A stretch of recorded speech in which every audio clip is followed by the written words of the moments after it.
নমস্কার। নতুন একটা রেসিপিতে আপনাদের সব্বাইকে স্বাগত।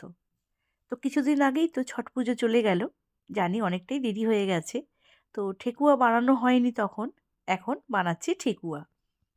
নিয়েছি ১ কাপ আটা, তার মধ্যে নেব সুজি। ২ চামচ সুজি দিলাম। আর দেব এর মধ্যে মৌরি ১ চামচ। আর গুড় নিয়েছি, ভেলি গুড়।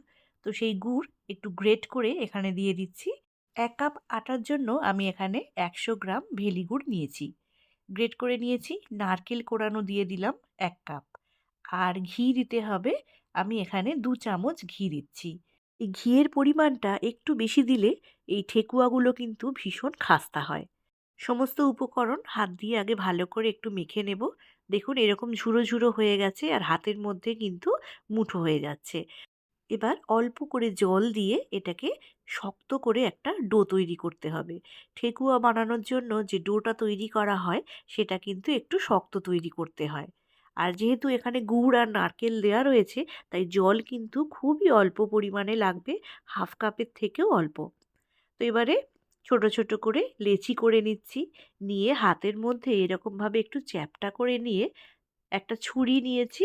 ছুরি নিয়ে এইরকম একটা পাতা করে ডিজাইন করে নিলাম।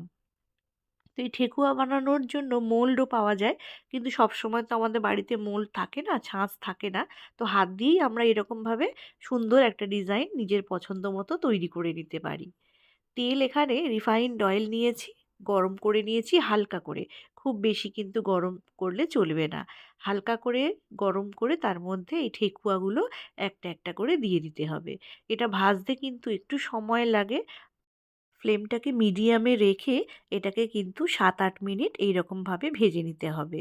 তো হাই ফ্লেমে দিলে পুড়ে যাবে, ভিতরটা কাঁচা থেকে যাবে, খেতে ভালো লাগবে না। তো সেই জন্য লো ফ্লেমে রেখে কিন্তু সময় নিয়ে এটাকে ভেজে নিতে হবে।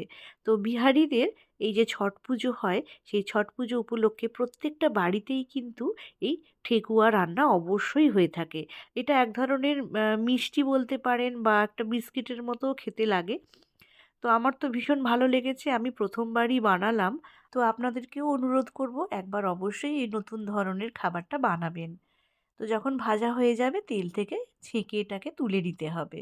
তো খুবই সহজ ঠেকুয়া বানানো। তো বাকি যেগুলো রয়েছে সেগুলোও একটা একটা করে তেলের মধ্যে দিয়ে দেব। দিয়ে ওই রকম ৭-৮ মিনিট সময় নিয়ে মিডিয়াম ফ্লেমে বা লো ফ্লেমে এগুলোকে ভেজে নেব। তো কেমন লেগেছে ছোট্ট একটা রেসিপি অবশ্যই জানাবেন। আর যদি ভালো লাগে তো লাইক করে পাশে থাকবেন, শেয়ার করবেন। আর যদি ফেসবুক থেকে দেখেন তো আমাকে ফলো করতে ভুলবেন না। যদি ইউটিউব থেকে দেখেন তো আমার চ্যানেলটিকে সাবস্ক্রাইব করে নেবেন। আজ এই পর্যন্ত, আবারও দেখা হবে পরের ভিডিওতে।